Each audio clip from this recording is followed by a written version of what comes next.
Assalamu alaikum wa rahmatullah. I'm Nabil Abdulrashid, and I'm here to discuss 5 lessons I've learned from the life and unfortunate death of Brother Malcolm X, aka Malik Shabazz. 1. You don't have to be a scholar to teach. Brother Malcolm was not a Muslim for very long. He was not an imam, he was not an alim, he was not a sheikh, he didn't know the whole Quran from beginning to end. In fact, reports say he only knew a few verses. You could have the most knowledge, but without the right amount of faith and intention and action, it's practically useless to the world. Anyone who is depriving you of freedom isn't deserving of a peaceful approach. He had that blessing, he had that gift, and he had that faith, and he led that life and that example. That means through him, millions of people, one way or another, were guided to Islam. Allah guided them to Islam through his life and through his experiences, and that is a huge blessing. 2. Not everyone is going to like you, especially when you tell the truth. Not everybody liked Malcolm when he was alive. In fact, Brother Malcolm was so hated that when he died, they refused to bury him in a mosque.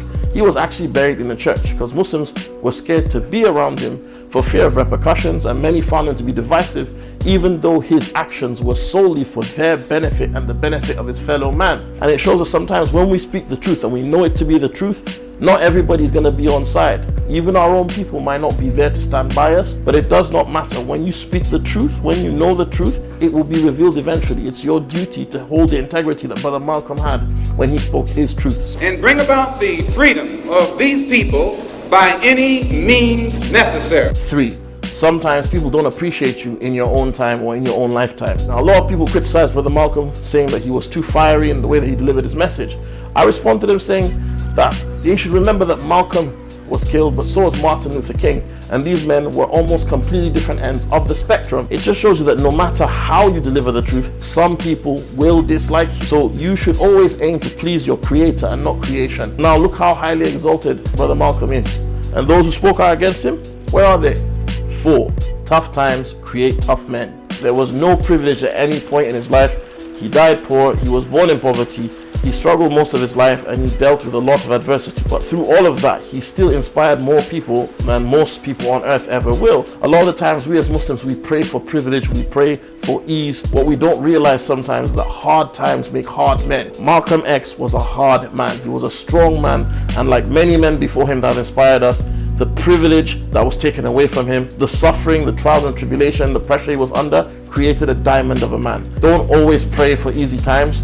Pray for the strength of character to cope with the hard times. The only way you can have peace is to eliminate those injustices, and the American white man is not going to eliminate them. 5. You can kill a man, but you can't kill an idea. They may have killed him, but they couldn't kill his idea. Till this day, we discuss him. He's still relevant. He's still cool. He's still that guy. He's still that inspiration to so many young Muslims. Where would Islam be today in the West if it wasn't for the sacrifices of people like him? He did all of this with no army. He had no social media. He had no Twitter, no Instagram. He didn't have any of these things. No radio station, none of that. He had a whole country against him trying to silence him. And when they couldn't do that, he was shot to death. But still today, his name is first and foremost among anybody, whether it's Muslims, whether it's revolutionaries, whether it's civil rights activists. His name is forever etched into history. What I've learned from him is this: if you're steadfast and you stick to your truth, nobody can ever truly silence you. You can kill a man, but you can never kill an idea, especially when the idea is rooted in the truth.